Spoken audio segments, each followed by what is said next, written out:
Welcome back to part 2 of this referencing workshop. If you haven't watched the video for part 1, I recommend that you do that because that talks about what a Harvard reference looks like, different circumstances where you need to reference a source. And in this session, we'll be looking at some references for different types of materials. So I'll start by showing you example references for a book, a journal article, a web page, a research database, and a YouTube video. Then you can try to write some references yourself for each of the items on the blue slides at the end. So this is a record on library search for a book. You should find all the information you need for a book reference on this page if you click View Description for more information. The relevant pieces of information are highlighted here. Cite Them Right, which you might remember is our online guide to the Brookes Harvard style of referencing. Cite Them Right would tell you which elements you need to include in a reference for a print book so that you can come and find them on the record. Note that ebooks are actually exactly the same. You can include a URL if you wish to, but you don't have to. It's acceptable to treat them as if they were print books. And this is how both parts of the reference should look: the in-text citation and the full reference. So for the in-text citation, which you'll remember you put just after the point where you mention this source in the text of your assignment, we've got the surnames of all three authors, so just the surnames, no initials here. That's followed by a comma and then the date of publication. So that's all you need in your in-text citation. The exception we talked about in the previous session is if you want to highlight a particular page, in which case you can add a page number after the date.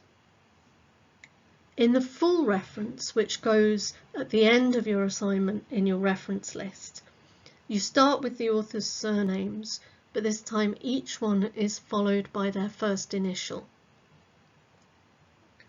The publication date follows that, and that must be in brackets.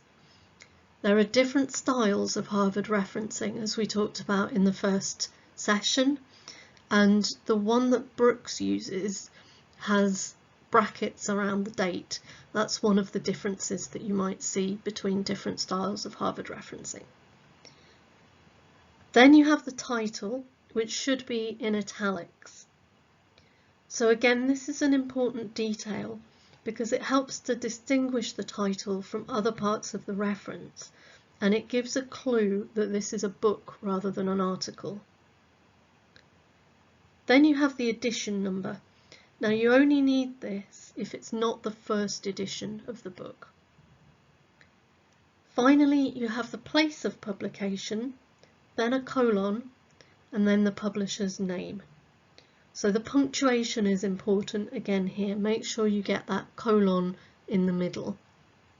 Sometimes you might see a book has more than one place of publication. You only need to include one, so choose the first one from the record.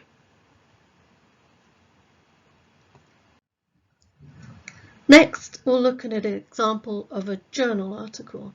So this is a record from an EBSCO database, Business Source Complete, and it has, again, all the information you'll need for a reference.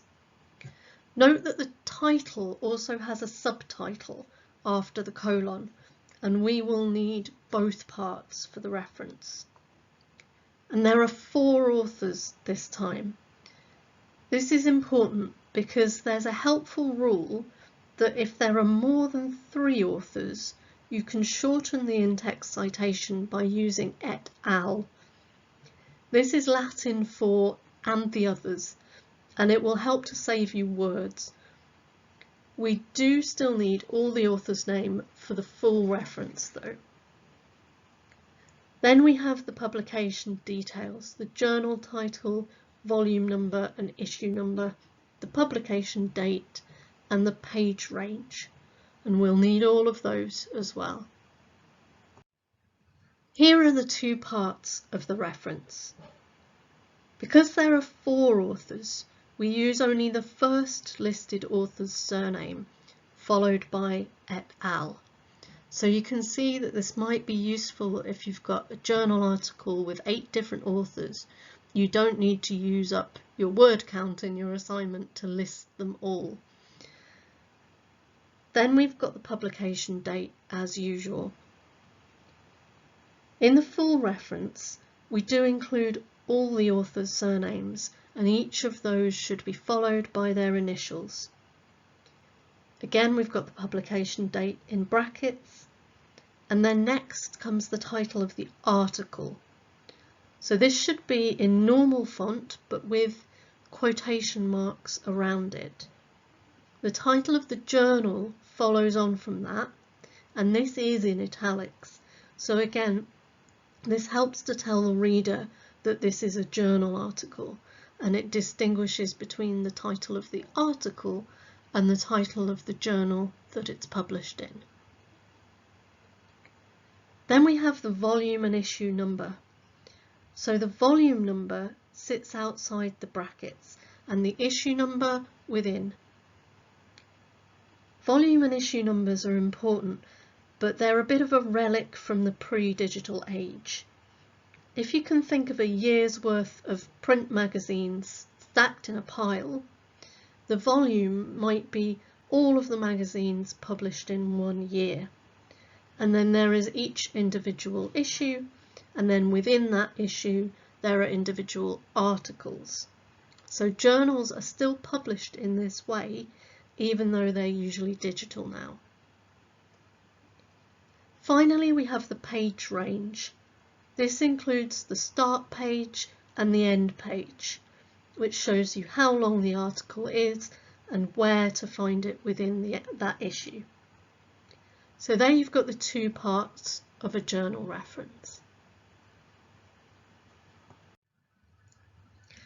So compared to journal articles, web pages are quite easy.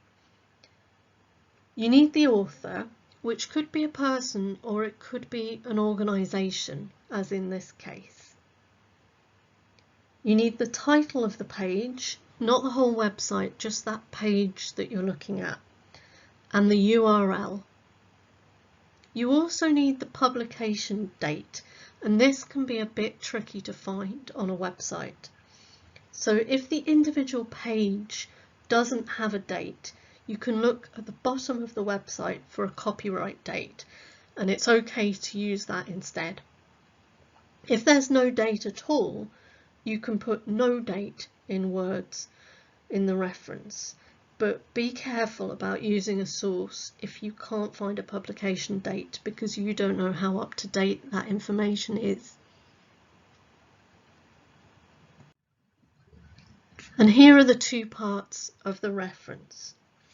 So in this example, the author is an organisation, the European Union. This goes with the publication date in the in-text citation in the normal way. In the reference, you can see the author, the publication date, and the title of the page, which is in italics. This is followed by the statement available at, and then the URL. The access date at the end is the date that you viewed the page. This is included because the content of web pages can change, so it's a kind of a way of covering yourself. When you looked at the page, this is what it said. It's important to include this for all web page references. So you'll need to use some research databases to get good marks on your assignments. This one is Passport, which has market research reports for specific countries and market sectors. The referencing format is basically identical to a web page, and the publication date should be easier to find. You can use the name of the database as the author. In fact, this is preferred even when individual authors might be named. If you're using a source from a database, use the database name as the author because it makes the source clearer for your reader.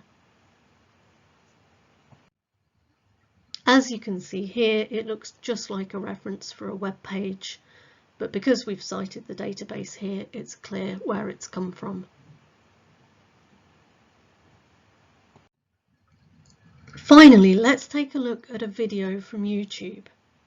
Obviously, be careful when citing something like this in your assignments that it comes from a reliable source, but there are plenty of useful academic and practitioner pieces of content on YouTube. Here you need the title of the talk or the video, the date that it was posted, the person or organisation who produced it, and the URL. And here are the two parts of the reference. So we use the organisation who published the video as the author, in this case, rather than the speaker. The full reference again looks very similar to a web page.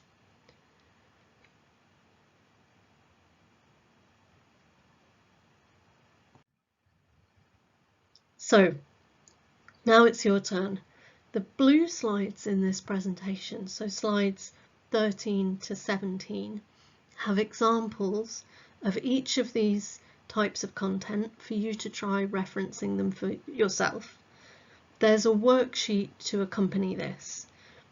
So please look for the slides, try the exercises by referring to the examples and writing your own references on the worksheet. So this is the first one, which is an example of a reference for a book, and you just need to say on the worksheet what you would write for the in-text citation and what you would write for the full reference at the end.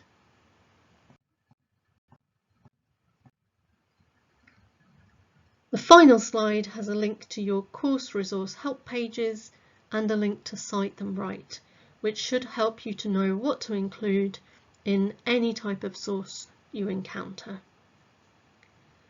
If you have any questions, please get in touch with us. We're at businesslibrarians@brookes.ac.uk. Thank you very much.